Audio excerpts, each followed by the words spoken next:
Hey guys, it's me, Becky from Book Obsessed Becky. I was hopping on here today to do my June book haul.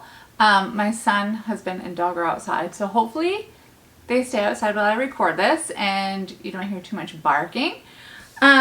So my book haul today is 5 books, and I'm excited to get to each one of them. Some of them are on my June summer TBR, and spoiler, I haven't started any of them yet. So yeah, I did find Kindle Unlimited, so I've been reading off of that. And again, Disney Dreamlight Valley. So yeah, all right, so I'm going to start with the smallest book first, and it is Body and Soul Food, and it is book 1 in the Books and Biscuit mystery series. It's a cozy mystery.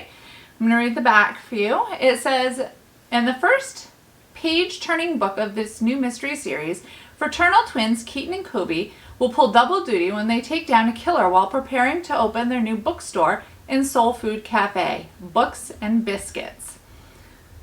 It says, the murder which occurred in public between light rail stops seems impossible for the police to solve, but as Keaton and Kobe know, 2 heads are always better than 1, especially when it comes to mysteries. With just a week to go before the grand opening of their business, the twins will use their revitalized connection with each other to make sure it's the killer's final page. I think this is really cute, and I love the cozy companions, the little dog. I'm a dog person anyways, but the little dog is adorable, and the cat too. So that's the first one in my haul. The second one is definitely an Oprah buy. It's an Oprah book club pick for 2023, and I haven't started it yet. I'm super excited to, and I'm not going to read the flap because it's quite long. So I went on to Google and I found a quick little blurb about it, and that's what I'm gonna read out to you.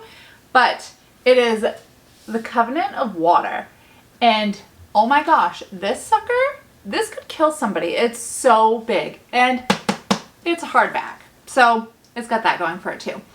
All right, it says, spanning from 1900 to 1977, The Covenant of Water is set in Kerala, I hope I said that right, on South India's coast. It follows 3 generations of a family that suffers from a peculiar affliction. In every generation, somebody drowns in that family. And the thing about Kerala is the whole area is surrounded in water. So that's pretty, could be pretty rough. But other than it being an Oprah book club pick, I went to the bookstore and I saw it. I picked it up because it was her pick. But I opened it up and I read the first line in this book and I was hooked. But I haven't started it yet. So it says, she's 12 years old and she'll be married in the morning. This is in 1900. And I was just thinking, I need to know what happens with this girl because that's terrible. 12 years old and getting married. Yikes. And this book also has something that I love as a reader, and that is a map in the beginning. And also, there's this cute little drawing. I really liked that about it. So I'm excited to get to this book anyways. And I'm kind of bummed that I found it late because she's already started her book club read on it. But that's okay. I'm still going to read it. Hopefully this summer. It's a good thick one to dive into. Okay, so this next book I picked up because I love him, and his character Snape in the Harry Potter movies, my absolute favorite character in those movies. And it is Madly Deeply, The Diaries of Alan Rickman. And I don't know, I loved his character so much. I thought he really brought Snape alive in those movies. And I wanted to get a physical copy of his book because it's got like his writing and stuff in it, you know? And also there's like, I don't know if you can see it, drawings and stuff that he did, which I think is really cool. So I'm going to read you the flap. It says, Madly Deeply is a rare invitation in the mind of Alan Rickman, one of the most magnetic, beloved performers of our time. From his breakout role in Die Hard to his outstanding, multifaceted performances in the Harry Potter films, Galaxy Quest, Robin Hood, The Prince of Thieves, and more, Alan Rickman cemented his legacy as a world-class actor. His air of dignity, his voice, and the knowing wit he brought to each role continue to captivate audiences today. But Rickman's ability to breathe life into projects wasn't confined to just his performances. As you'll find, Rickman's diaries detail the extraordinary and the ordinary, flitting between worldly and witty and gossipy while remaining utterly candid throughout. He takes us inside his home, on trips with friends across the globe, and on the sets of films and plays ranging from the likes of Sense and Sensibility to Noel Coward's Private Lives, to the final film he directed, A Little Chaos. Running from 1993 to his death in 2016, the diaries provided singular insight into Rickman's public and private lives. Reading them is like listening to Rickman's chatting to a close companion. Meet Rickman, the consummate professional actor, but also the friend, the traveler, the fan, the director, the enthusiast, in short, the man beyond the icon. I just absolutely love him. He will always be Snape to me. I don't care what else he was in.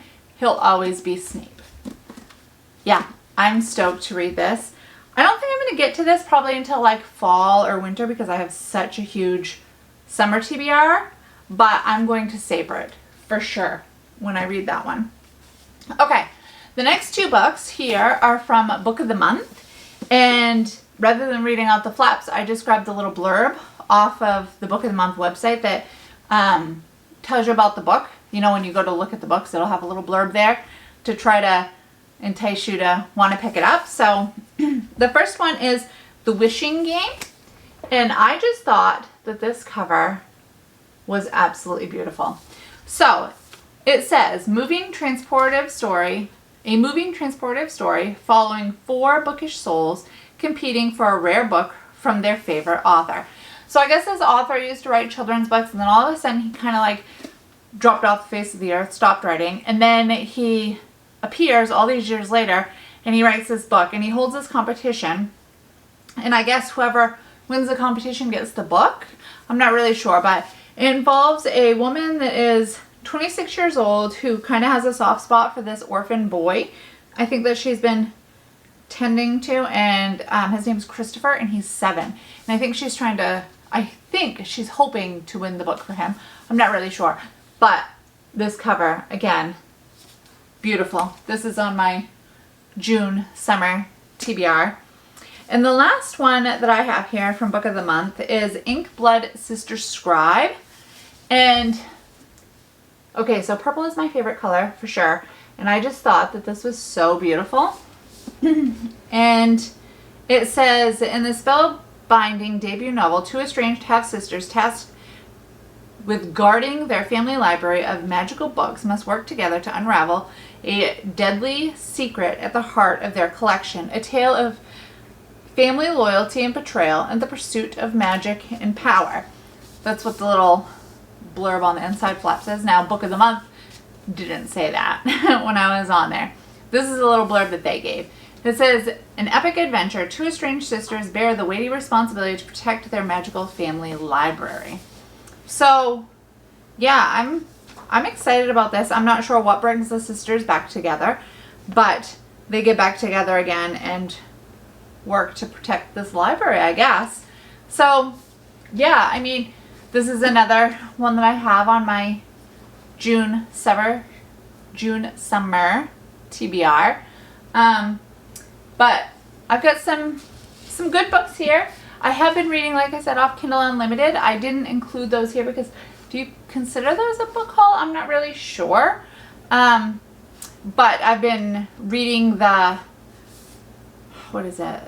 Bake Shop Mystery series by Ellie Alexander, I think is her name. And I've been enjoying it so far.